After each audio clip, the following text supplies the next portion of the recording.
If you're shocked to see me doing a video for the first time in 3 months, how the hell do you think I feel? But I got to tell you, looking at myself here at the monitor, I am pretty damn impressed. I mean, look at this dye job. Not one little single ounce of white. Forget about the gray. I mean, Christ, I was going gray by the time I was 25. I mean, I was Santa Claus white by the time I was 28. But just for men, I did a great job today. And the lighting here in the office, I learned something in college about three-point lighting and all those TV production classes, and all the time over the years I hung out in TV studios. Yes, I did a pretty damn good job here. I mean, listen, my 5 o'clock shadow, which for me arrives like by 10:45 in the morning, not too shabby today. And the hair, looking pretty good. A little mousse here and there. Yeah, slick back. Not Pat Riley slick back, but doesn't look too bad today. So, all things considered, I'm relatively happy. Now, the bad news.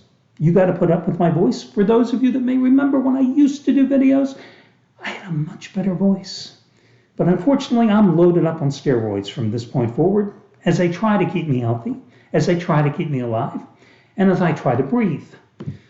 But the problem with those is it steals my voice. If I want to talk normal again and speak with my normal voice, I've got to be steroid free for like 2 weeks. Problem is, who knows what will happen to me then? So it's like the ultimate catch-22. Here I am, I've made my living talking since I was in high school probably. TV, radio, video, a whole career based on this, my voice. And now I don't have my voice anymore. I feel like I'm squeaking. I feel like I'm going through puberty. I feel like I'm 13 again, because sometimes I go to say something and there ain't nothing there. So there we go. Let's talk about the complimentary plays. Of course, the NBA Finals get underway tonight, and I'm going to try to do something I haven't done recently. I'm going to try to win. Yeah, because I haven't done much of that lately, and if you're a regular customer of mine, you know that's for a fact. So instead, let me give you a couple of baseball complimentary plays. The first one, and my favorite one, is going to be Philadelphia on the run line as a dog at Wrigley Field. Of course, the Phillies won last night by a 13-3 score, extending the Cubs' losing streak to 10 in a row. And in that 10-game losing streak, the Cubs have only scored a total of 25 runs, and 7 of those runs have come in one game. So let's get our MIT diplomas out. If they scored 7 runs in one game and they scored 25 total, quick, you in the back, what does that mean? In the other 9 games, they only scored 18 runs, which means 18 divided by 9, they average 2 runs a game the rest of the way.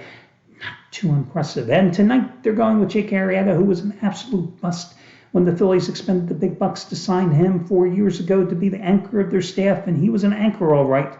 He led them right to the bottom. One of the worst pitchers, one of the worst free agent signings in the past 5 years. Always injured, absolutely had nothing. So what happens? He goes back to the free agent market. The Cubs re-sign him as he tries to recapture a little of his glory years when he won the the Cy Young with the Cubbies, and he got off to a great start. First 5 starts of the season, 2.57 earned run average, but it was all mirage.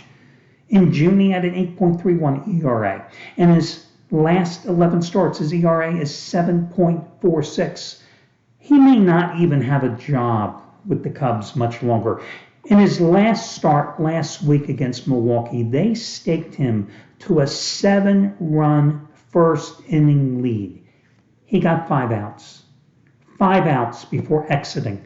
He walked 4. He allowed 6 runs on 4 hits. He was gone. I say the Phillies get to him tonight. I say Aaron Nola, who has not lived up to the billing as being the so-called ace of the Phillies, because obviously he's been replaced in that role by Zach Wheeler, but he hasn't even been a strong number 2 with the inconsistency that he's shown this year. I say tonight is one of those nights he is on, and the Phillies as a run line play is a good way to go. The second play I like tonight is Houston, a run line play at home, plus $1.25 to $1.30 against Oakland. Now, granted, the A's are going with Chris Bassett, who has just been dynamite, and the A's have been dynamite behind him too. But the Astros have been pretty damn good behind Valdez, who last Thursday at Cleveland, 7 innings pitched, 4 hits, 2 runs, 6 strikeouts. The one disconcerting fact about his performance against the Indians last week is that he walked 5 batters. But then you look at his season numbers. 45 in the third innings pitched. He's only walked 14 batters. 5 of them came in that start last week. I say it's an anomaly. In fact, in 45 in the third innings pitched this season, he only has allowed 33 hits. That's one of the reasons he has a 2.18 earned run average. And the Astros have won 5 of his last 6 starts. The Astros return home after a 4-game sweep of the Indians in Cleveland, even though before they went to Cleveland, they lost a 3-game set at home, getting swept by the Orioles. They have still won 20 of their last 27. They, of course, enter tonight's game 3.5 games ahead of second place Oakland in their division. They've won 8 of 11 against the A's this season. Oakland coming off a 2-4 homestand against the Rangers and the Red Sox. They only scored 19 runs in those 6 games, and 7 of them came in 1 game. Interesting little quirky stat. The A's have lost each of their last 4 series opening games. I like the Astros on the run line. Again, Phillies by far the better of the 2 complementary plays, but I do like them both. The Astros on the run line, the other one. That'll do it, and I wish you well, guys. Good luck.